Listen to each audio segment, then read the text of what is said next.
Selamat pagi menjelang siang Bapak Ibu di sini ya.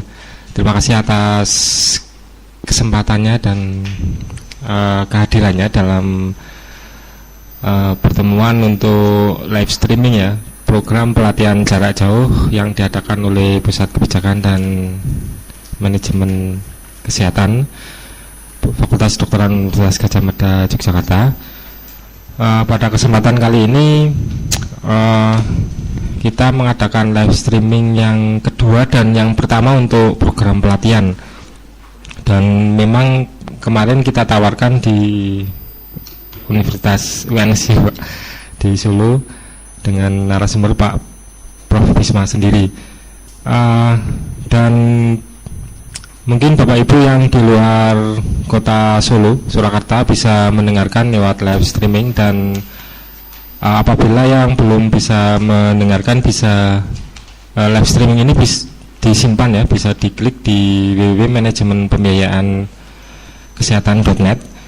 Dan program pelatihan jarak jauh ini juga tersedia juga bisa diikuti oleh sekarang diikuti oleh sekitar kurang lebih 80 peserta ya di seluruh Indonesia, dengan kira-kira 20 universitas atau instansi ya, 20 dengan target bahwa 1 bulan pelatihan jarak jauh ini akan menghasilkan satu proposal yang secara tingkat nasional maupun di daerah.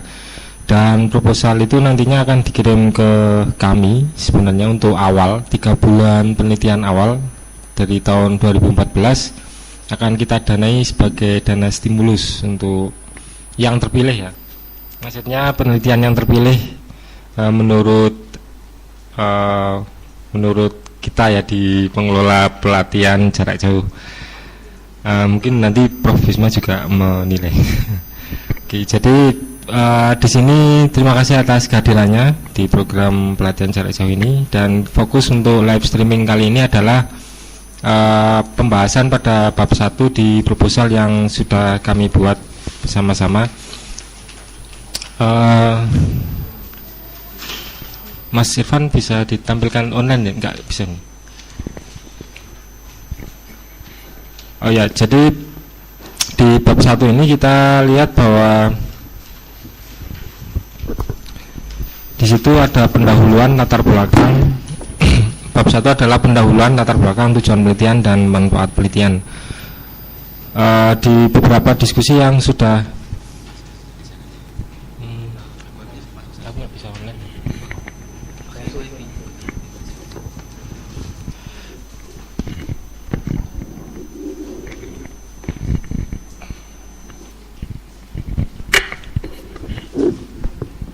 jadi di beberapa diskusi di website yang sudah dalam beberapa hari, dalam 1 minggu ini ada beberapa pertanyaan Prof. Bisma. Jadi untuk latar belakang misalnya secara nasional memang sudah maksudnya latar belakang itu sudah menggambarkan secara nasional, tetapi bagaimana dengan gambaran latar belakang daerah, karakteristik daerah seperti apa, ini yang harus mungkin perlu ada masukan dari teman-teman yang di sini mungkin, atau dari luar kota Surakarta ya, yang bisa di luar kota Surakarta bisa menghubungi kami lewat hotline 0274 747 0847. Sudah ada di website ya, silahkan bisa mengakses di 0274 747 0847.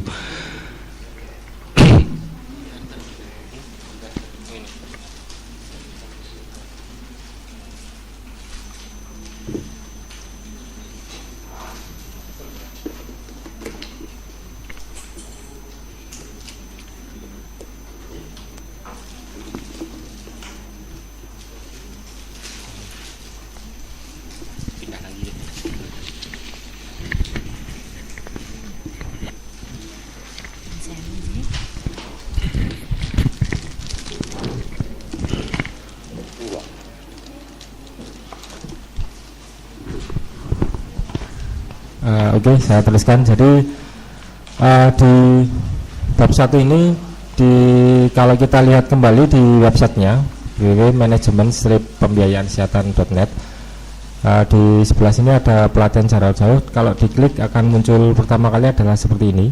Di pengantarnya ini ada video Prof. Laksono sebagai pengantar untuk memulai pelatihan. Silakan bisa diklik ya, bisa didengarkan dan dilihat. Kemudian ini adalah struktur pelatihan yang di dalamnya ada pendahuluan penelitian. Ini struktur pelatihan bukan proposal ya. Pendahuluan, tujuan, metode pelatihan, dan kurikulum. Di sini kalau di kurikulum kita klik akan muncul seperti ini ya, seperti ini, sama sebenarnya seperti daftar isi. Jadinya ketika ini diklik, saya nggak bisa nyambung, Mas. Wifi-nya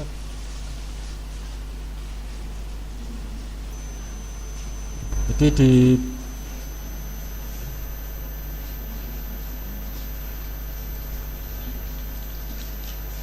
di latar belakang ini akan muncul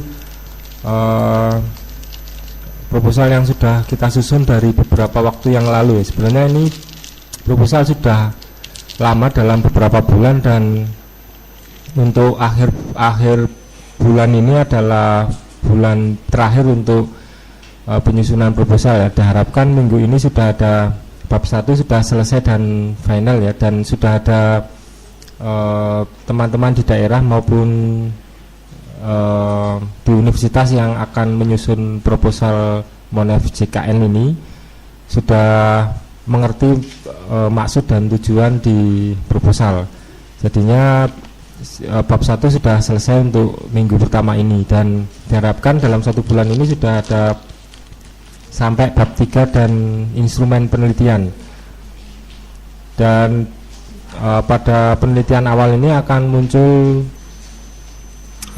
baseline data yang tadi Bu Kris ya, Bu Kris sudah bilang dari Riskesdas dan Susenas, Risvaskes juga bisa digali datanya.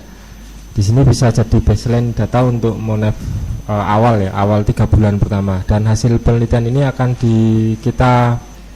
kita diseminasikan atau kita presentasikan di forum jaringan kebijakan, jaringan kebijakan kesehatan kelima di Bandung besok, bulan tahun depan Pak. Jadi setelah penelitian 3 bulan akan didiseminasikan. Di sini sudah ada beberapa komentar sebenarnya. Ini yang sudah masuk, sebelum ini juga sudah ada, cuman nggak masuk ke website ya. Jadi bagi teman-teman yang merupakan peserta pelatihan atau bagi yang berminat mengikuti pelatihan, bisa mengisi komentarnya di website ini untuk ikut berdiskusi secara interaktif lewat website mengenai bab-bab yang ada di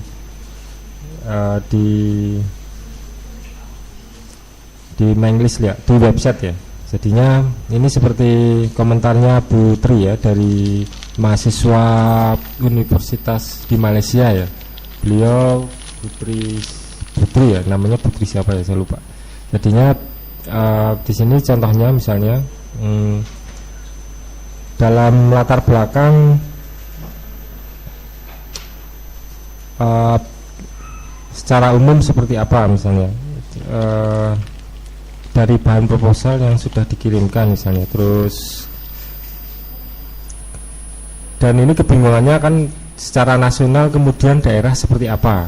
Dalam Prof. Laksono sudah menjawab sebenarnya, dalam ada kelompok proposal nasional yang semua formnya sama, kemudian di daerah itu bisa ditambahkan karakteristik masing-masing sesuai ciri khas masing-masing ya. Jadinya bisa mungkin di bawahnya atau setelah latar belakang secara gambaran nasional, kemudian misalnya Papua ketersediaan SDM-nya seperti apa bisa digambarkan, terus permasalahan di sana identik dengan budaya misalnya, kayak di NTT juga seperti itu, budaya misalnya itu bisa juga dimunculkan, karena memang jaminan misalnya seperti di Papua misalnya sudah ada jaminan Kesehatan Masyarakat Papua, Jamkespa namanya. Mereka sudah mendapat jaminan, pokoknya semua yang berobat ke sana ditanggung. Semua orang Papua asli ya. Yang kaya yang miskin juga ditanggung. Tapi kelihatannya harus kelas 3 ya. Cuman ternyata memang walaupun sudah ada Jamkesmas, cuman ternyata pemakaian Jamkespa tinggi ya. Lebih tinggi dari Jamkesmas, dikarenakan memang pertama memang prosedurnya tidak rumit di Jamkespa, yang di Jamkesmas rumit misalnya. Dan ini kan dan mereka juga persyaratan administrasi, kalau Jamkesmas hanya harus punya kartu. Kalau Jamkespa tidak punya kartu pun tidak apa-apa, yang penting menyodorkan KTP, atau KTP tidak punya ya pinjam KTP temennya atau tetangganya, kan hampir mirip, banyak mirip. Nah ini yang jadinya jadi semacam evaluasi tersendiri bagaimana mekanisme administrasi di jaminan nantinya. Ini yang perilaku seperti inilah yang kemudian jadi mungkin jadi latar belakang tersendiri ya bagi daerah-daerah yang punya ciri-ciri khas. Oke, terus tujuan dan manfaat misalnya. Tujuan ini sudah dicantumkan di proposal. Ini sudah ada kurang lebih 7 tujuan ya secara nasional.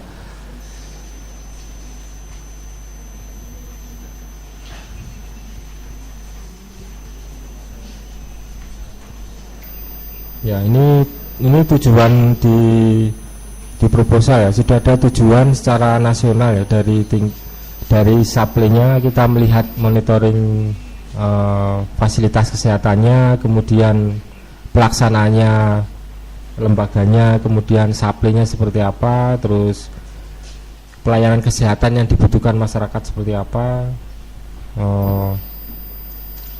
terus penyerapan anggaran dari lembaga dan PPK-nya, kemudian diagnosa yang diberikan setiap kelompok seperti apa, inasibijis dimaksud di sini, terus pemerataan secara sosial ekonomi, kemudian sampai mencegah terjadinya fraud di JKN ya, yang kemarin baru juga diseminarkan ya di Jakarta tentang kemungkinan terjadinya fraud di jaminan kesehatan nasional. Ini yang sudah kita masukkan. Nah, kira-kira apalagi yang dibutuhkan di proposal ini agar daerah bisa ikut juga berpartisipasi ya. Misalnya mungkin melakukan melihat peranan pemerintah daerah dalam jaminan kesehatan ya. Apakah dia juga ikut menyediakan fasilitas kesehatannya, mendukung, atau ikut membayar preminya untuk orang-orang yang memang tidak terjangkau sekarang ya, premi yang sekarang. Ini yang jadi mungkin bisa dilihat kembali. Oke, yang ketiga adalah manfaat penelitian ya. Di sini manfaat penelitian sudah sampai kita dilihat di tingkat nasional dan di daerah. Kalau di nasional sama sebenarnya di tingkat daerah, cuman mungkin di daerah akan ditunjukkan lebih yang spesifiknya apa. Misalnya rumah sakit umum daerah yang hanya misalnya di Wamena ini di Papua, rumah sakitnya tipenya hanya tipe D, apakah mampu melayani masyarakat yang nantinya mungkin akan terjadi rujukan yang besar-besaran ya. Artinya fasilitasnya seperti apa, misalnya jumlah tempat tidur di kelas 3-nya atau kelas 2-nya, kamar operasinya seperti apa, administrasi depannya seperti apa. Jadinya apa SDM-nya juga terlatih. Ini juga jadi semacam tinjauan khusus bagi kita atau teman-teman di daerah. Mungkin ini peserta pelatihannya Uncen ya, mungkin Uncen bisa melihat lagi kira-kira data yang dibutuhkan di sana seperti apa. Jadi kemarin juga menanyakan kira-kira data kuantitatif dan kualitatifnya seperti apa bayangannya. Artinya kalau kita lihat bahwa memang saya kira JKN ini menjadi semacam hal yang serius harus kita lihat ya, karena monitoring yang dilakukan secara internal oleh lembaganya DJSN ya, sedangkan eksternalnya yang independen adalah OJK. Dimana kalau kita lihat OJK secara umum ya, kalau kita lihat di internet aja ya, OJK itu kan otoritas jasa keuangan yang hanya melihat memang secara besar hanya garis keuangan ya, BPR yang diurusi lembaga keuangan. Pokoknya memang lembaga-lembaga yang berhubungan dengan penghimpunan dana keuangan, termasuk asuransi sebenarnya. Cuman dilihat dari sisi keuangan. Tapi di kesehatan ini sangat kompleks ya. Artinya tidak hanya keuangan yang dikumpulkan fund collecting ya, tapi semuanya seperti mutu kesehatannya, terus belum mutu yang diterima pasien, peserta maupun mutu sendiri yang diharapkan oleh masyarakat dan kualitas juga di fasilitas kesehatannya. Ini yang akan kita lihat ya, kita monitoring dan evaluasi. Oke, jadi di bab 1 inilah latar belakang, tujuan penelitian dan manfaat penelitian yang sudah kami buat dari masukan-masukan yang lain ya, dari pertemuan-pertemuan sebelumnya. Yang terakhir pertemuan besar di Kupang, kemudian kemarin di Jogja live streaming juga untuk pembahasan proposal ini, dan sekarang adalah pertemuan yang finalnya ya, untuk minggu ini khusus untuk bab 1 kita finalkan. Silakan Bapak Ibu yang di sini juga boleh melihat atau memberi masukan, akan kita catat dan insya Allah akan kita rangkum semuanya dalam proposal ini ya. Dan bagi Bapak Ibu yang di luar kota Surakarta bisa menelpon ke 0274. Tapi aneh, Surakarta tapi nomornya 0274. Kelihatannya masih dibaca ini. 0274 747 0847. Di website sudah ada ya, silakan Bapak Ibu yang di luar kota Surakarta bisa menghubungi kami di 0274 747 0847. Dan sudah ada beberapa proposal yang sudah masuk ke kami. Dari Kalimantan sudah ada 1, kemudian dari Unsud Prokerto sudah masuk 1, dari Kalimantan yang Banjarmasin juga sudah masuk proposalnya. Jadi tinggal kita mengkoreksi apakah memang benar seperti itu untuk tujuan, latar belakang, tujuan dan manfaat penelitian. Oke, saya persilahkan kita buka forumnya untuk berdiskusi. Silakan dimulai dengan yang di sini mungkin bisa memulainya. Terima kasih. Mungkin Pak Prof Bisma bisa menjadi ini ya. Saya sebelum nanti para peserta ini saya akan mulai dulu. Ini tujuannya adalah memperbaiki proposal ini. Ini bisa ditunjukkan Mas Paul tentang tujuan tadi ya.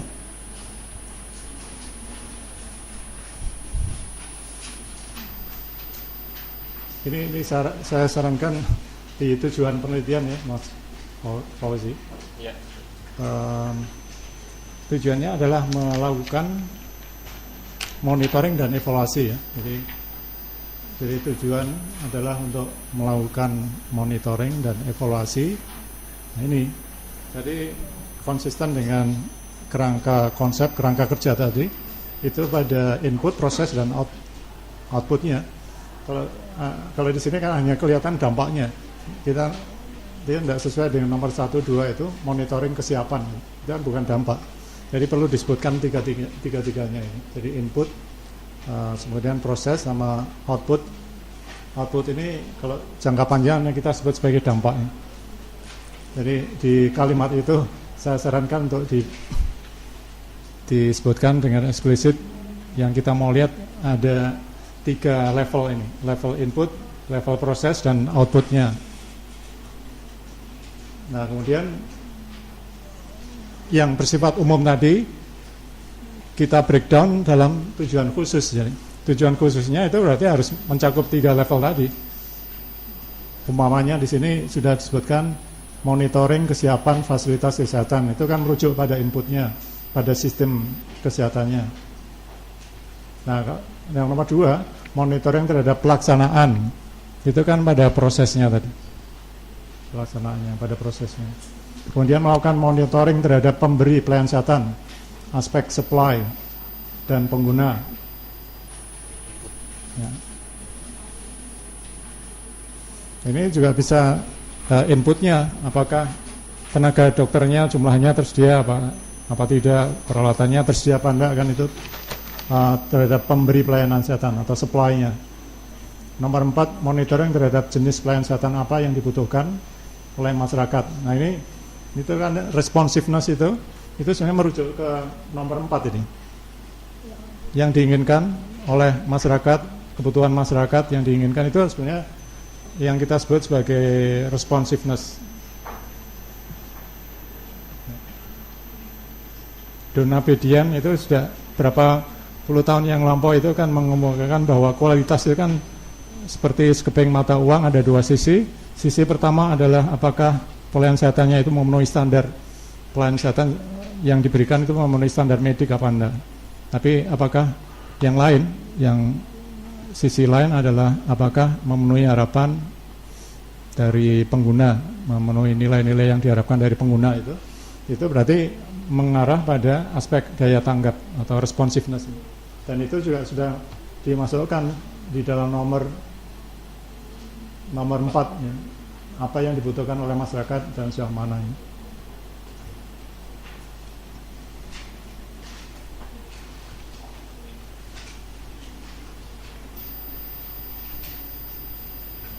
Normal kalau kita mau melakukan penelitian itu sekuensinya bukan dari tujuan tadi yang saya sampaikan, tapi dari masalah penelitian, Tetapi supaya kita tidak terlalu menguraikan terlalu banyak, ini saya balik ini. Jadi tujuan yang sudah disebutkan itu nanti kalau dibuat kalimat tanya itu menjadi masalah penelitian atau research question ini.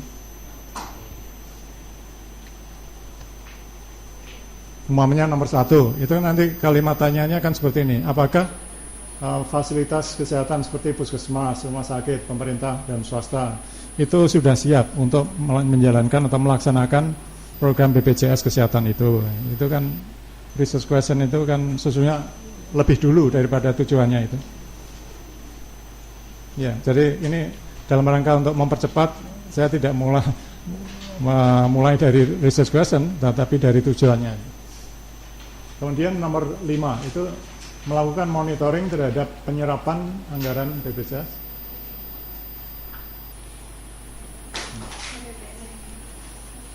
Ini agak saya berikan masukan ya Mas Fauzi dalam hal menggunakan kata ini. Kita kok monitoring semua ini di tujuan khusus ya, tidak ada kata evaluasi sama sekali, tapi monitor.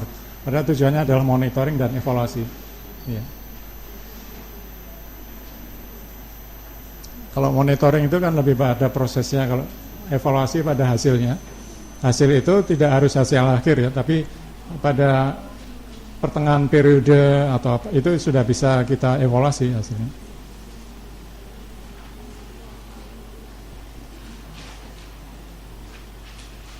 Terus nomor 6, ini tadi nomor 6 implikasi terhadap pemerataan sosial ekonomi geografis.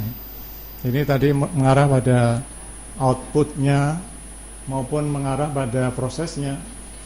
Kalau yang dimaksud itu adalah keadilan di dalam penggunaan pelayanan kesehatan, itu kita masukkan sebagai proses.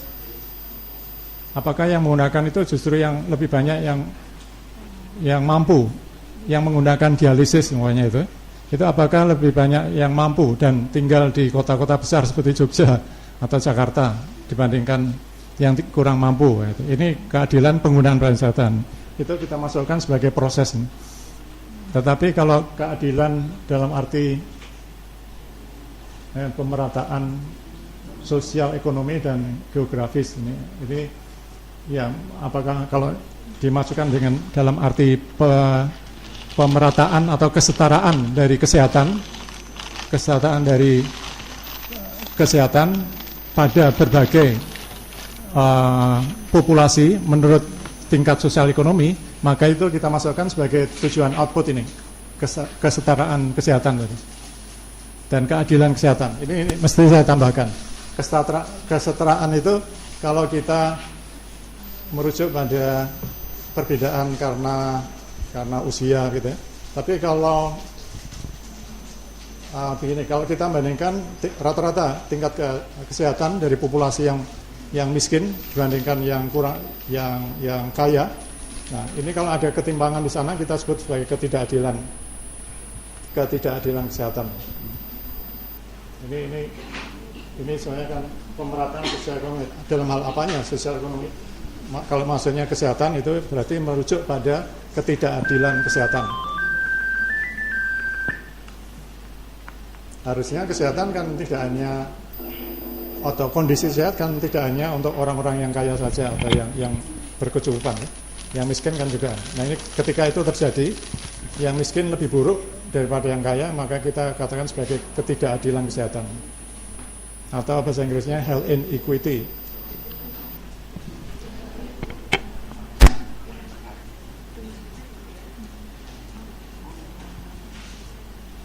Kalau tujuannya mungkin perlu, kalau yang saya lihat tadi, jadi perlu direvisi itu Mas Fauzi. Nah, tujuan khususnya maupun tujuan umum tadi, dan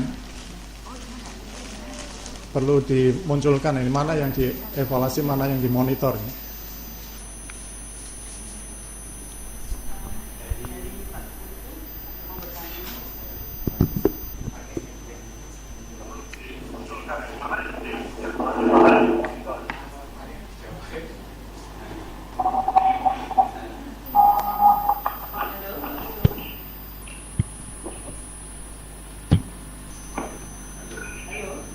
Ya, halo.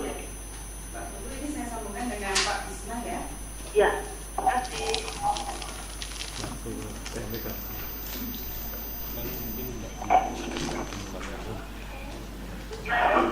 Halo.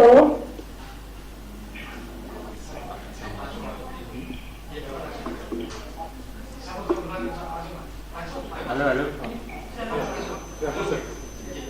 Ini kurang keras ya. Halo. Ya, Pak Putu. Ya, selamat siang Pak Bisma. Ya, selamat siang. Ya, saya tadi mengikuti melalui Pak, mohon maaf saya nggak bisa hadir di Solo untuk mengikuti pertemuan ini secara langsung, tapi saya mengikuti via streaming. Jadi dari penjelasan Pak Bisma maupun Mas Oji tadi, barangkali ada beberapa hal yang ingin saya tanyakan. Yang pertama mengenai monitoring kesiapan fasilitas kesehatan, apakah ini tidak seharusnya dilakukan sebelum pelaksanaan BPJS ya? Karena kalau kita mau menilai kesiapan berarti kan menilai sebelum pelaksanaan gitu ya Pak ya. Kemudian yang mengenai masalah evaluasi tadi, saya setuju dengan Pak Bisma bahwa harusnya tidak monitoring semua tapi evaluasi. Dan saya lihat dari tujuan yang ada di proposal ini ada beberapa yang kelihatannya sebenarnya lebih pas ke evaluasi. Misalnya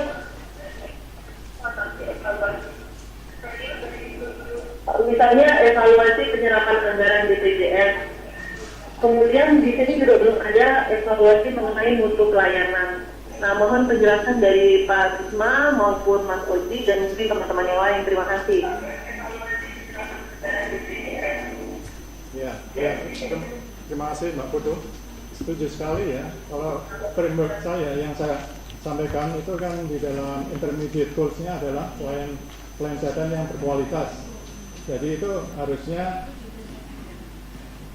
masuk di dalam masalah penelitian yang mau dievaluasi, jadi kualitas, dan implikasinya harus masuk di dalam tujuan khusus di sana. Perlu disebutkan secara eksplisit bahwa tujuannya adalah untuk mengevaluasi kualitas pelayanan kesehatan yang diberikan. Jadi saya setuju sekali untuk dimasukkan tentang kualitas itu. Dan ya kata-katanya mungkin iya.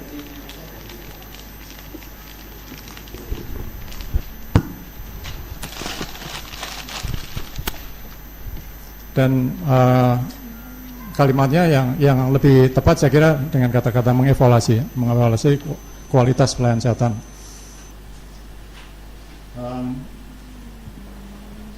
Ya itu saya kira memang perlu nomor 1, 2, 3, 4, 5, 6, 7 nanti perlu direvisi lagi. Saya kira ada beberapa poin atau variabel yang di dalam proses itu yang maupun di dalam input proses output belum masuk di sana.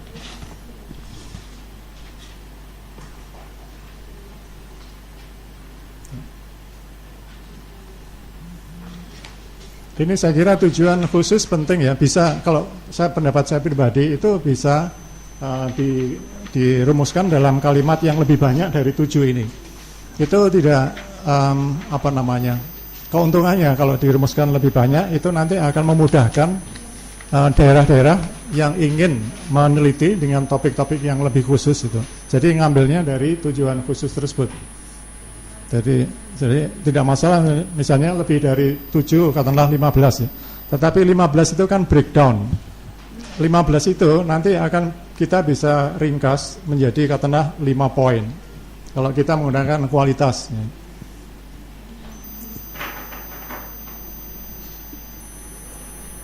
Kalau kita menggunakan akses misalnya itu kan pengelompokan yang akan bisa meringkas misalnya 15 pertanyaan tadi menjadi lebih ringkas dalam 5 kelompok pertanyaan.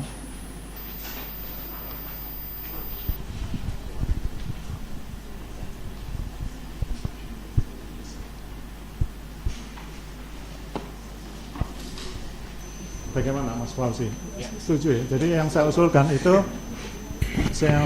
seperti itu ya. Jadi kita akan dulu sudah sepakat untuk menggunakan framework itu yang biasa digunakan oleh WHO ini, input proses output tadi. Ya ada nama lainnya yang seperti tadi sistem kesehatan kemudian. Ya, terima kasih Prof Bisma. Jadi betul Prof. Jadinya memang ini gambaran di yang sementara kita buat, dan terima kasih atas masukannya, akan kami tampung untuk ada perubahan nantinya. Dan terima kasih Mbak Putu yang sudah memberikan masukan dan arahannya terkait dengan tujuan penelitian. Mungkin ada teman-teman yang lain, silakan Bu Kris. Terima kasih Prof. Bisma dan Pak Mas Fauzi. Ada beberapa yang kami ingin klarifikasi. Yang pertama adalah di dalam diskusi itu memang disebutkan oleh Pak Prof. Laksono bahwa proposal ini merupakan format nasional. Jadi artinya formnya sama, tetapi nanti untuk daerah itu bisa ditambahkan yang analisis masing-masing daerah. Ini yang jawabannya Prof. Laksono tadi seperti itu.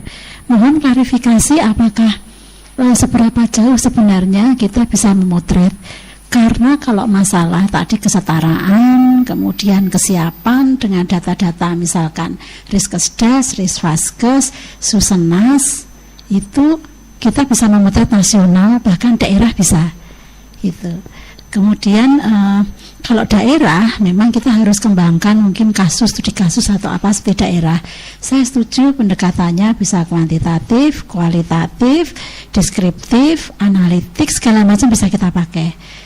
Nah ini mohon kejelasan yang kita harus membreakdown seperti apa untuk proposal ini. Gitu, karena kan masing-masing nanti akan membuat sesuai dengan masalah yang ada. Itu yang pertama. Kemudian yang kedua, saya setuju kalau tujuan penelitian ini sama si Prof. Bisma, jadi lebih dirinci lagi Mas Fauzi. Malah kalau bisa dikelompokkan menjadi 2. Ketika jaminan itu diberlakukan, memang yang paling kena masalah itu tidak hanya peserta, tetapi terutama PPK-nya. Kalau kita lihat dari tujuan ini 1, 2, 3, 4 itu merupakan tujuan yang mengarah pada PPK. Termasuk juga yang 1, 2, 3, 4. Sementara yang 6 bisa kombinasi. Saya pikir dibagi 3 malah. Jadi PPK-nya itu yang pertama, kemudian peserta termasuk tadi ya Prof, masalah dia puas atau tidak gitu. Kemudian yang ketiga yang BPJS-nya. Tentu saja untuk yang BPJS masalah keuangan akuntabilitas ini kita punya keterbatasan. Saya yakin data itu dalam taraf pertama belum bisa kita leluasa mendapatkan. Walaupun kemarin waktu di Kupang ada ini ya Mas Fauzi, penjelasan dari OJK bahwa data itu open access. Karena ini kan dana amanah gitu. Tapi saya yakin tahun pertama kita belum bisa berharap banyak. Untuk masalah yang BPJS Kesehatan menyangkut pendanaan, kecukupan, akuntabilitas dan sebagainya. Jadi mungkin untuk tahap pertama ini survei kita yang PPK, pelayanan kesehatan, kemudian kepesertaan, saya setuju lebih bersifat pre-condition, mengingat nanti ini juga akan dipresentasikan pada bulan April kalau nggak salah ya Mas, sebelum nanti yang terpilih itu disajikan di FKKI. Jadi memang memotret pre itu yang lebih tepat sebenarnya. Ada banyak yang bisa dipotret dari yang 1, 2, 3, 4. Jadi fokusnya saya setuju memang pada PPK dan peserta. Tetapi yang pendanaan juga bisa sih. Hanya saya ragu-ragu survei yang bisa memuat itu. Kalau survei besar yang bisa kita pakai untuk artinya skopnya nasional bisa, daerah bisa, Susenas kami sudah bedah nggak terlalu banyak dana tentang pembiayaan, tentang jaminan. Kemudian IFLS, Indonesian Family Life Survey, itu survei terakhir tahun 2007, tetapi datanya memang cukup banyak masalah itu, dengan kompleksitas analisis data yang luar biasa. Memang karena itu belum banyak peneliti Indonesia yang membedah IFLS karena memang susah sekali struktur datanya itu. Sementara kalau Riskesdas dan Risvaskes kita memang bisa masuk ke webnya Balitbank, yaitu ada sub-sub yang kita nanti bisa minta bisa dapat kuesionernya, bisa nanti kita menghubungi. Dan informasi terakhir kemarin waktu di Kupang memang ada sedikit biaya yang harus kita keluarkan untuk bisa mendapatkan data sekunder itu. Tapi memang ini kata Pak Agung Vilaksono, karena beliau kan juga dari Pusat Humaniora ya Mas Fauzi. Kemudian kita harus menyerahkan proposal kita, jadi kemudian kebutuhan data apa yang variabel apa yang kita butuhkan. Kuesioner saya juga membawa yang Risvaskes, Riskesdas ada di sini. Kalau teman-teman mau langsung copy, monggo silahkan, karena ini luar biasa.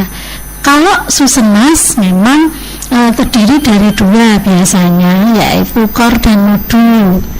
Nah, core ini semua sama, kita bisa memotret mulai data rumah tangga pembiayaan, konsumsi rumah tangga sampai data dasar yang lain. Untuk modul itu, yang modul Susenas 2011 yang relatif terbaru itu memang ada informasi tentang pembiayaan. Jadi cukup lumayan pembiayaan, ada pelayanan kesehatan dan sebagainya. Itu modulnya seperti itu. Hanya Susenas ini harganya mahal. IFLS monggo kalau mau open access bisa itu free of charge di www.rand.org.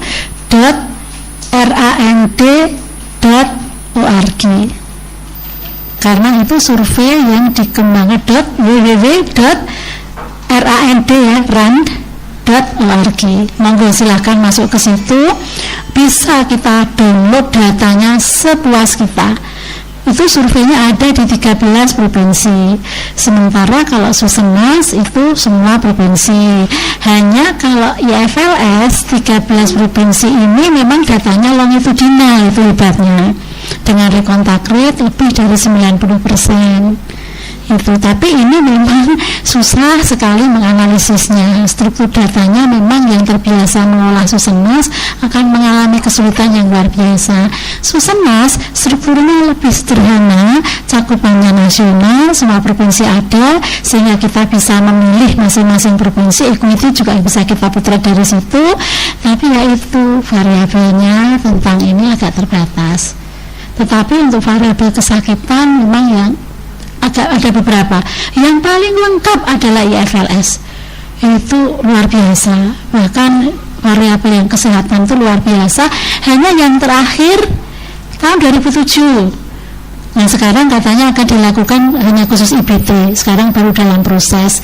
Jadi 93, 97, 2000, 2007 itu longitudinal. Ini informasi dari kami aja.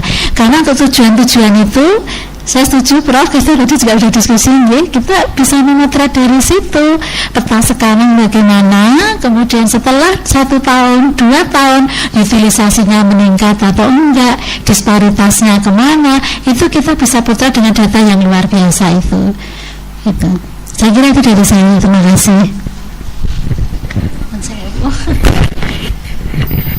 Ya, terima kasih Bu Kris dari Undip ya Bu.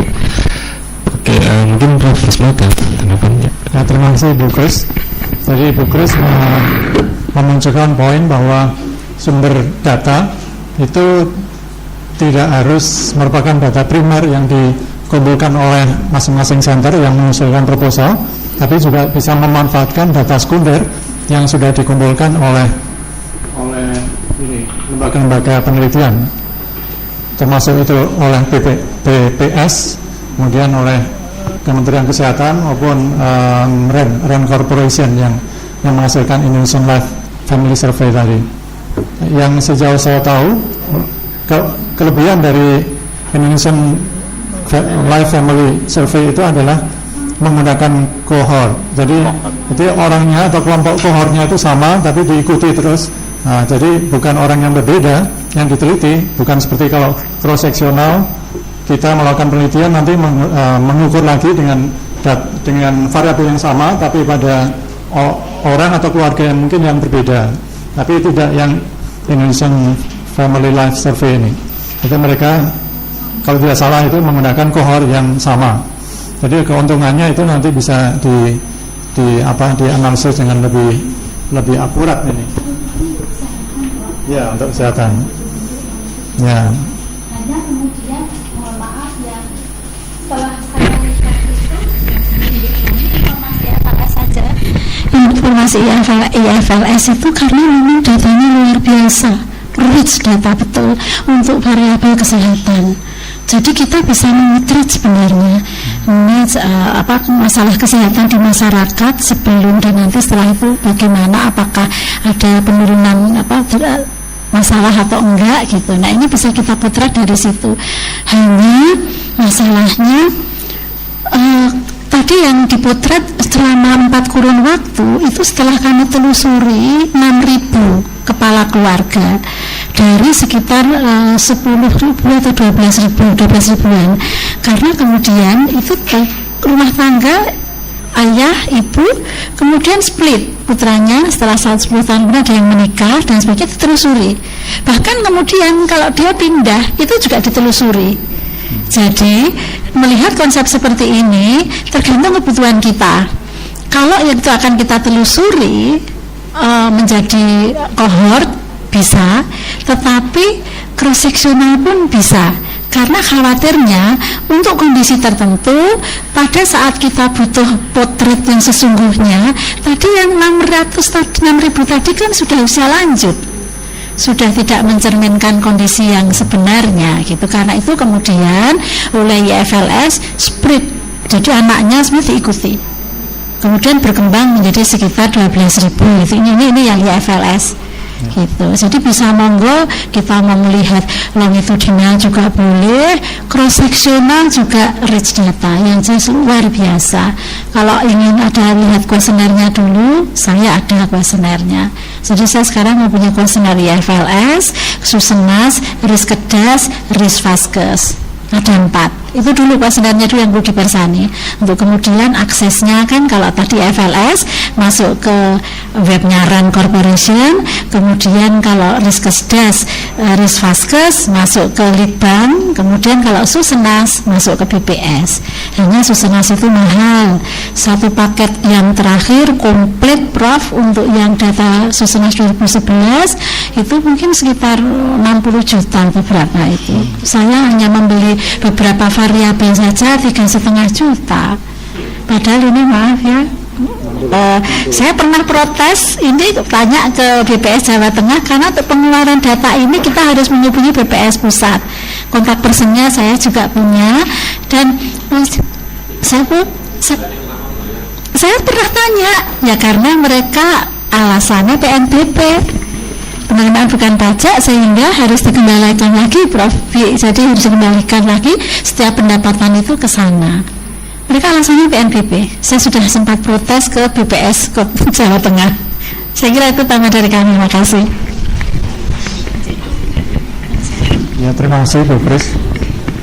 Jadi ini saya setuju ya, untuk menjelaskan saja, mengklarifikasi bahwa penelitian monitoring dan evaluasi di sini itu penelitian yang bersifat cross seksional dan juga longitudinal. Mengapa longitudinal?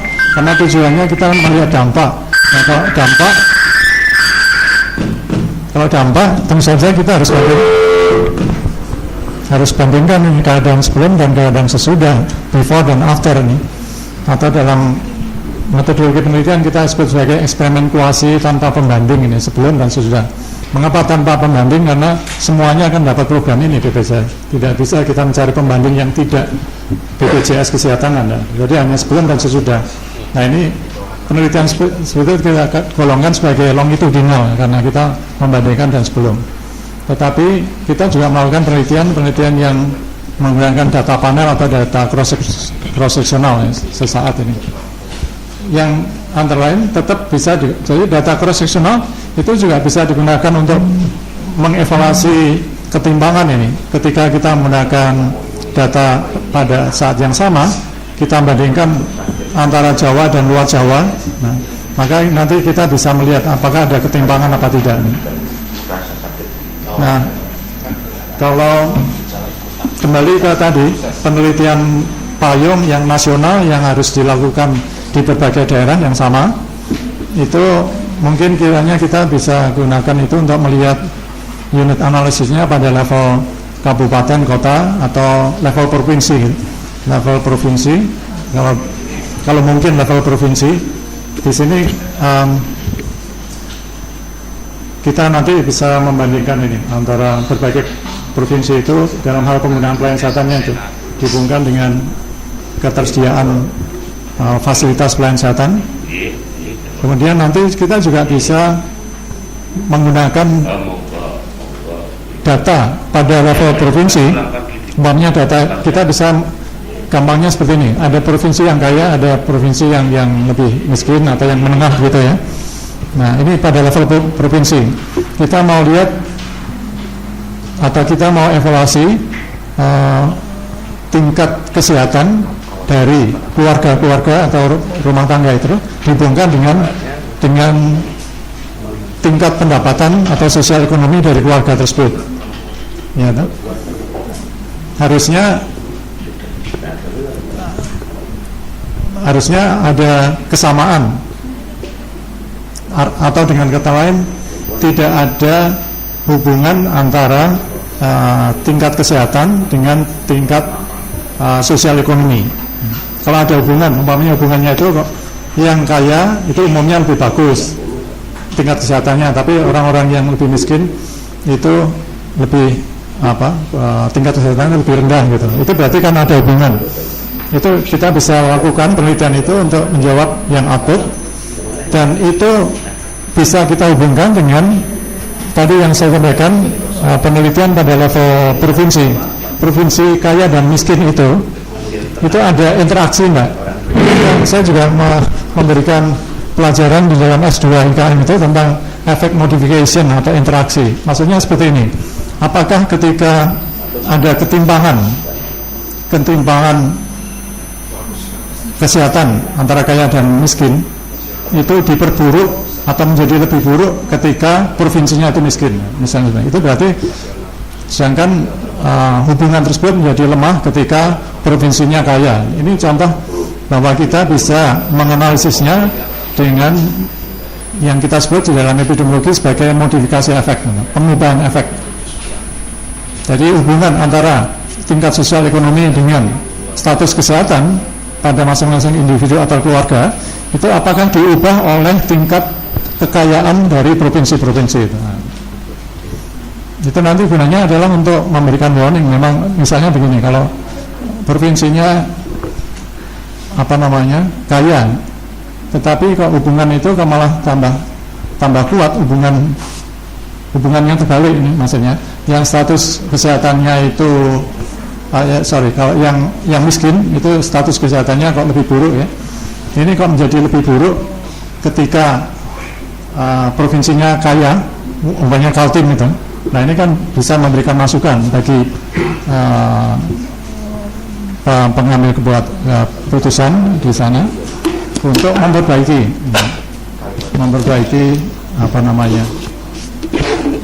kondisi yang ada di sana di Kaltim. Kemudian tadi yang disampaikan Mbak Putu, saya agak lupa bahwa kesiapan itu ya memang bisa diukur sebelum berjalan, tapi juga bisa diukur setelah berjalan. Misalnya 3 bulan masih belum siap kok, kan bisa juga seperti itu.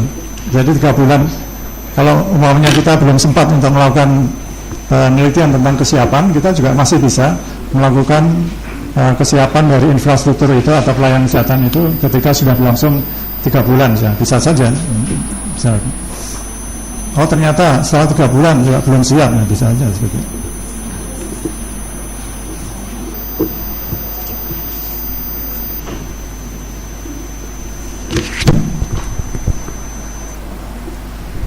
Gitu Mas Fauzi.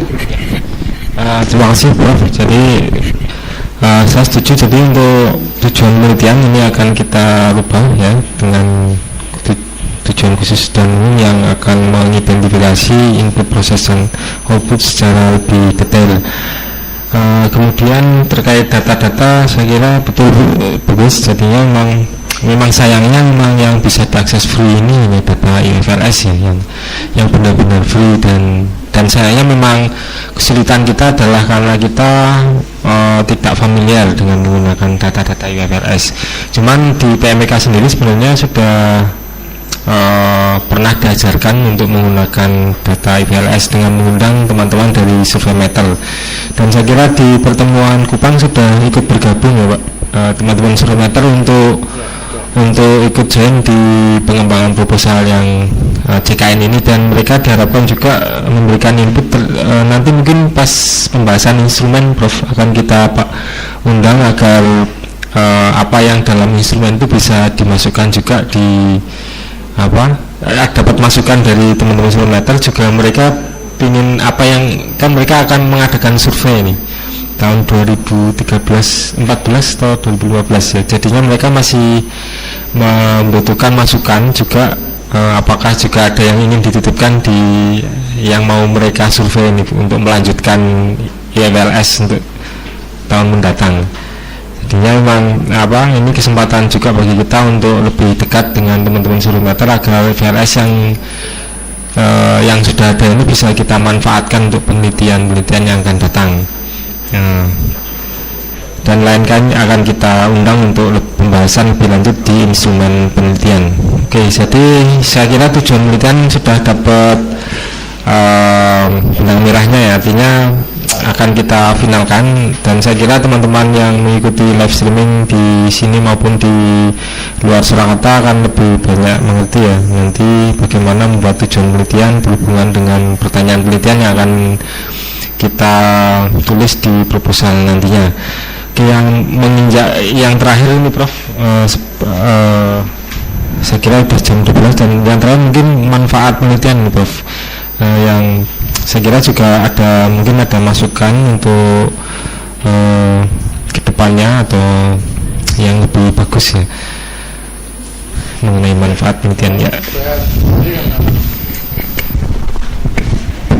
Jadi manfaatnya paling tidak ada 3 tadi. Pertama adalah untuk memperbaiki program. Kekurangan program ini akan bisa diperbaiki melalui MONEF ini, atau mengembangkan program. Kalau mungkin sudah bagus mungkin bisa dikembangkan lebih lanjut. Terus yang kedua adalah untuk akuntabilitas ini. Anda tadi menyebutkan ada fraud dan sebagainya, itu kan bagian dari akuntabilitas untuk suatu proyek yang menggunakan dana besar itu.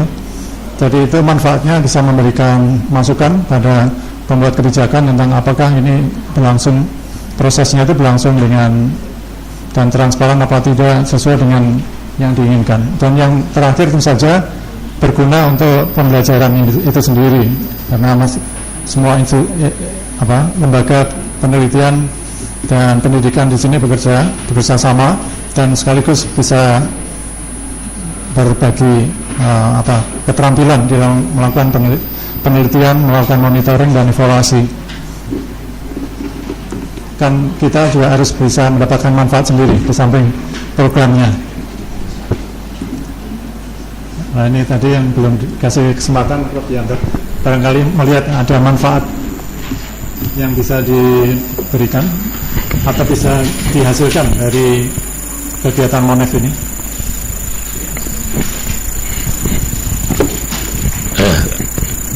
Bagi saya ini ada beberapa yang penting, karena keluasan dan keanekaragaman Indonesia yang luasnya sama dengan seluruh Eropa, ini kan variasinya sangat banyak sekali, sehingga kekhasan dari daerah-daerah ini sangat penting.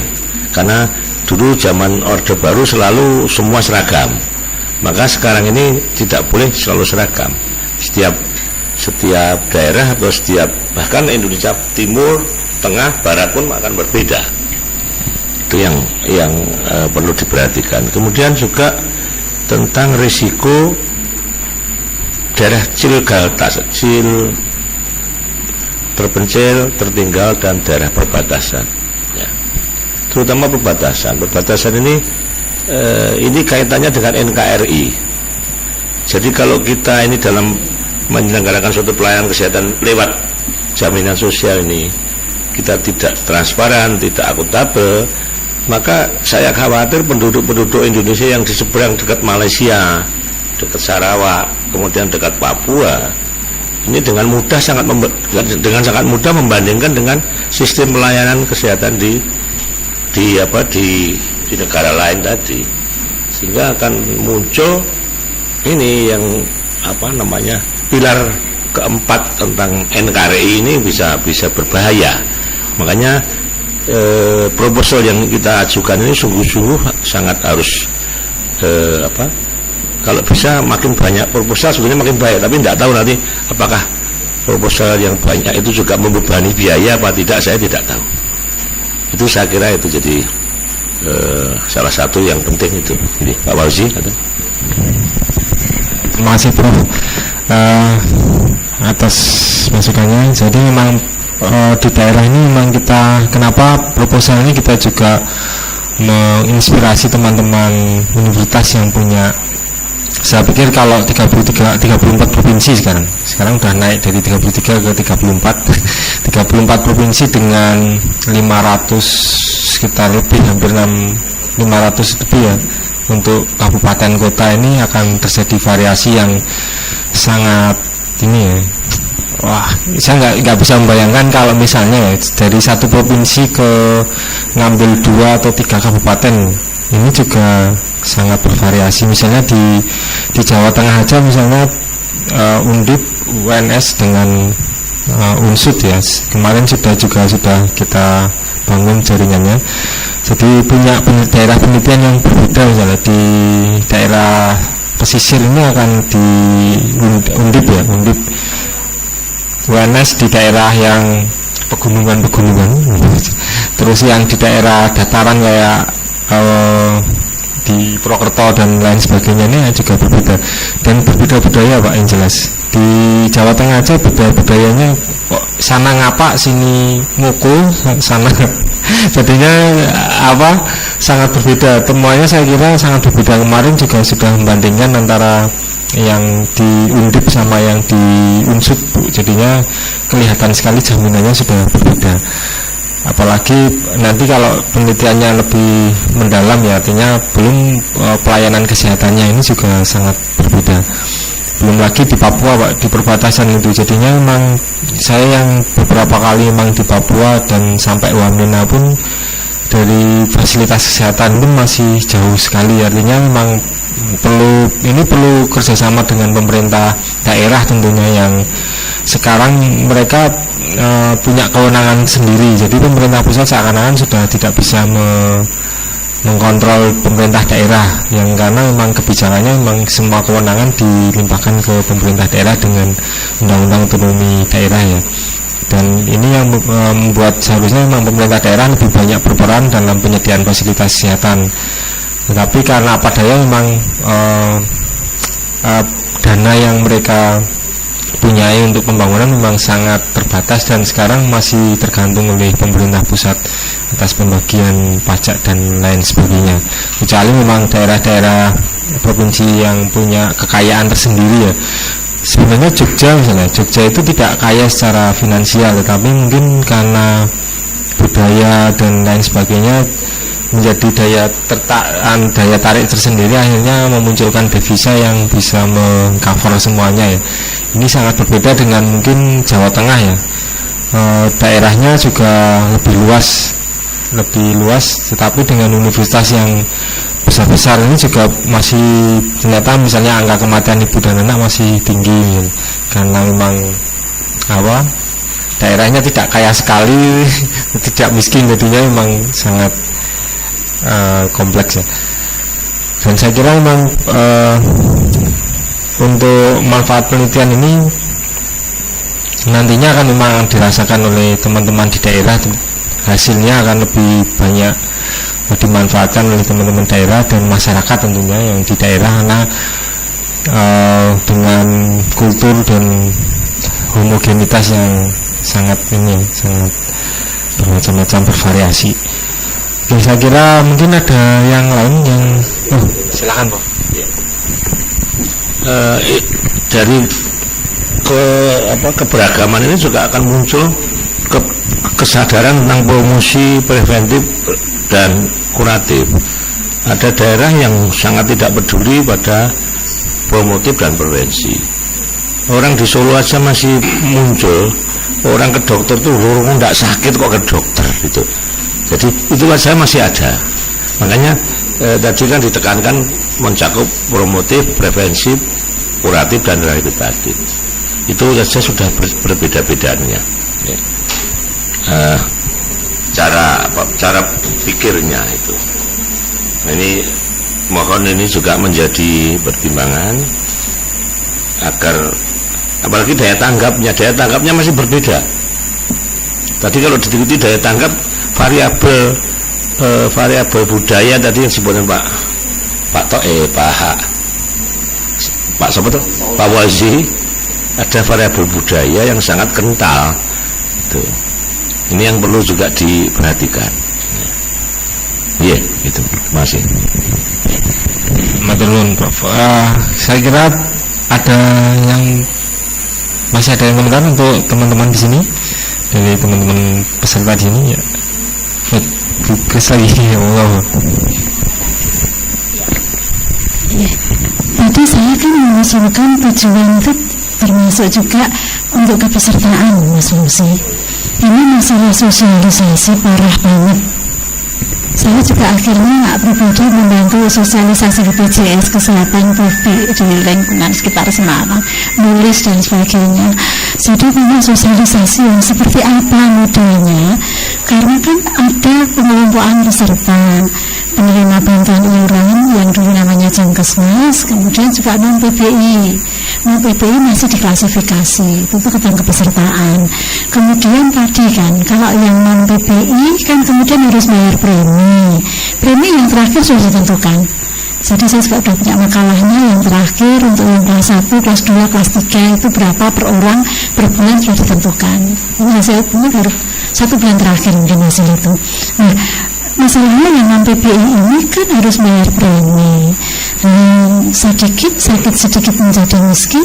Nah ini lagi-lagi targeting gebur, BPS, perangai dan sebagainya. Jadi masalah kepesertaan ini juga perlu diungkap dalam kondisi sekarang ini, untuk khususnya yang PBI ini.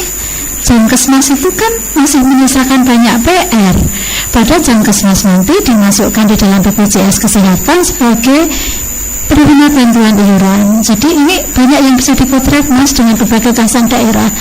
Karena saya temui juga kriteria BPS untuk miskin tadi ternyata diterjemahkan oleh daerah itu bisa agak berbeda. Saya kira terima kasih.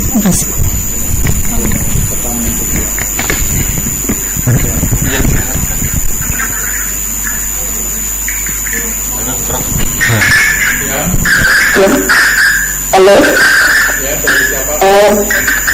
Halo. Ya. Saya ini berarti Kota Tarakan.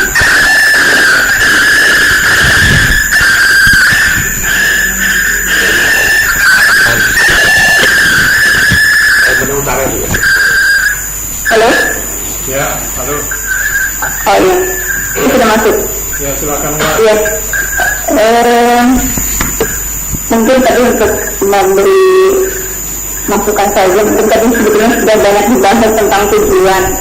Cuma mungkin kami menginginkan kalau kita yang lebih eksplisit dan detail, itu tadi Prof. Wisma sudah menyatakan bagaimana hubungan kualitas dengan metode pembayaran ya.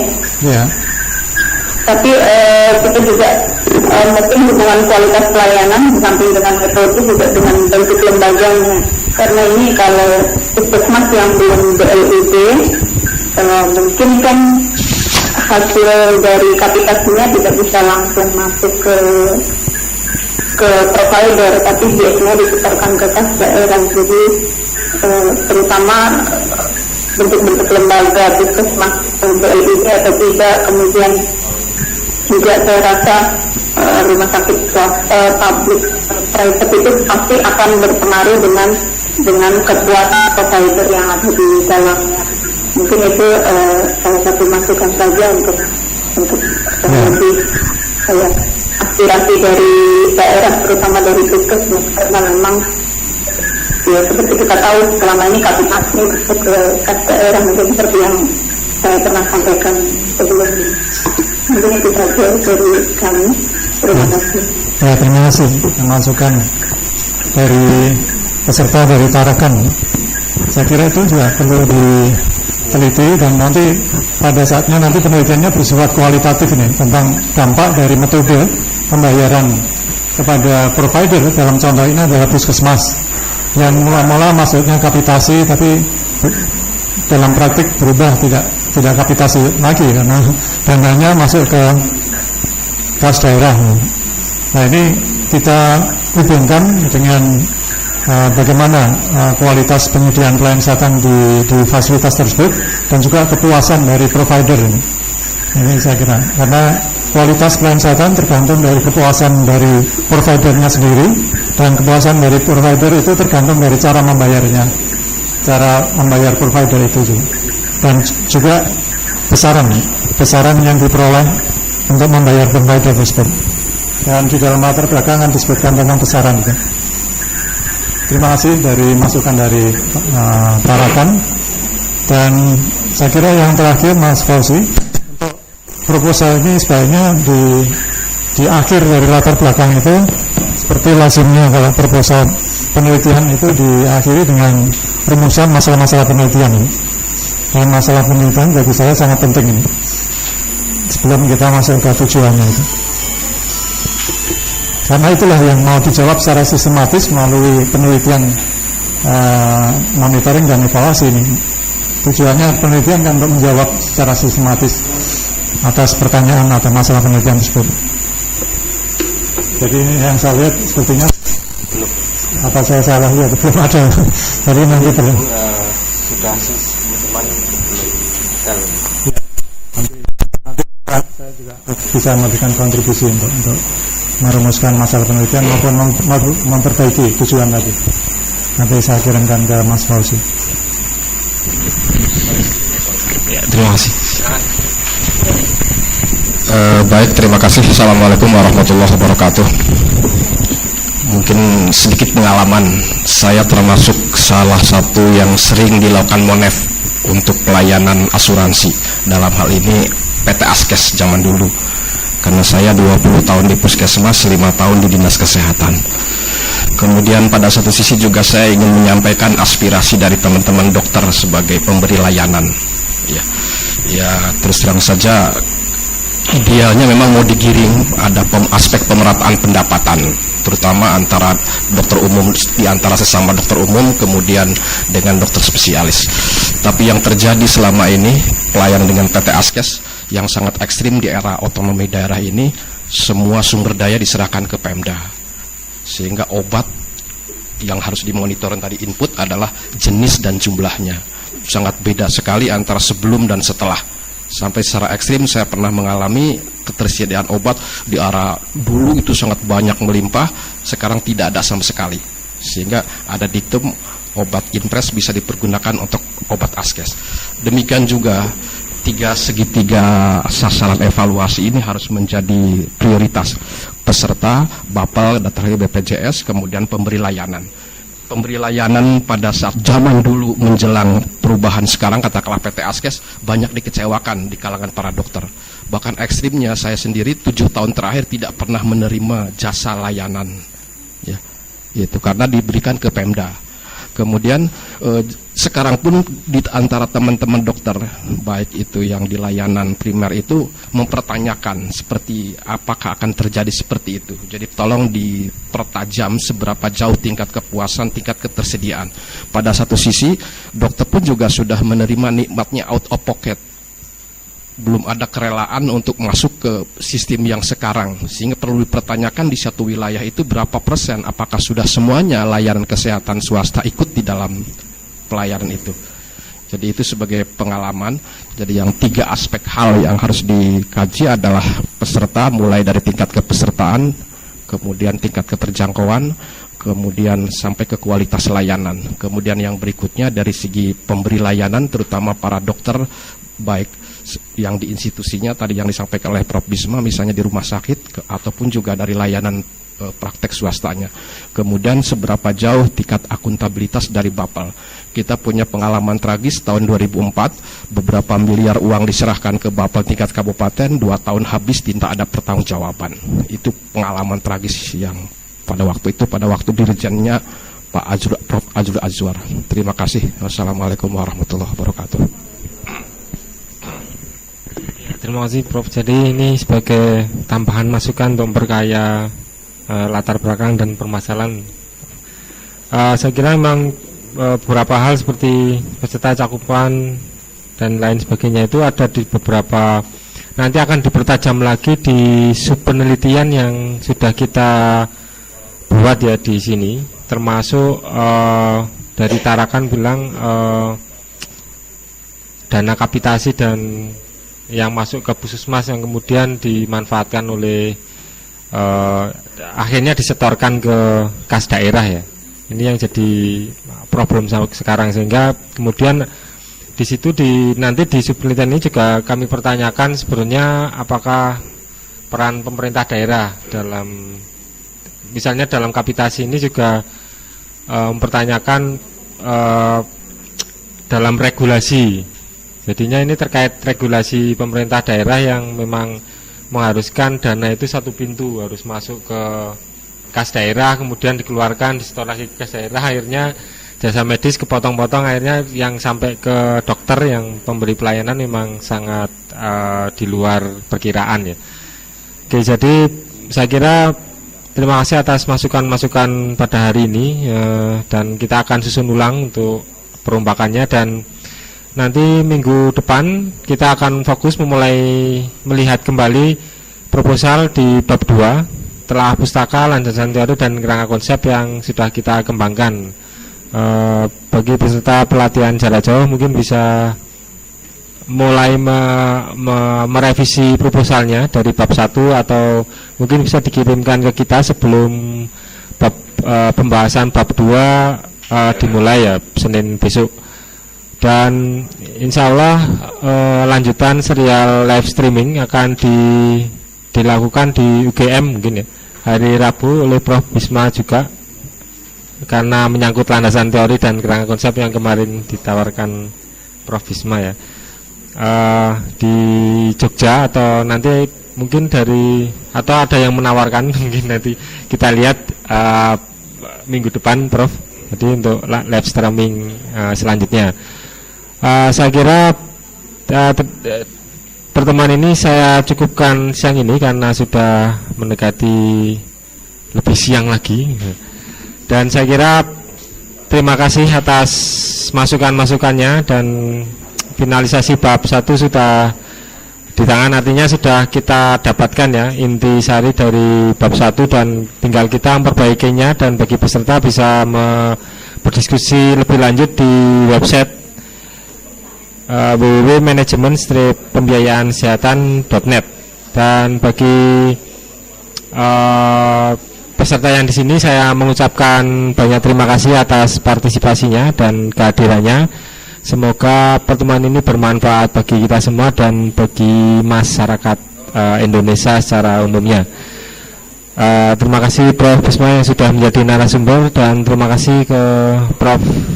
Subianto yang sudah menyediakan tempat dan memfasilitasi kita semua di Universitas Negeri Surakarta ya. Terima kasih bagi kita semua, aplaus untuk kita semua. Saya cukupkan sekian pertemuan ini, dan Assalamualaikum warahmatullahi wabarakatuh. Selamat siang.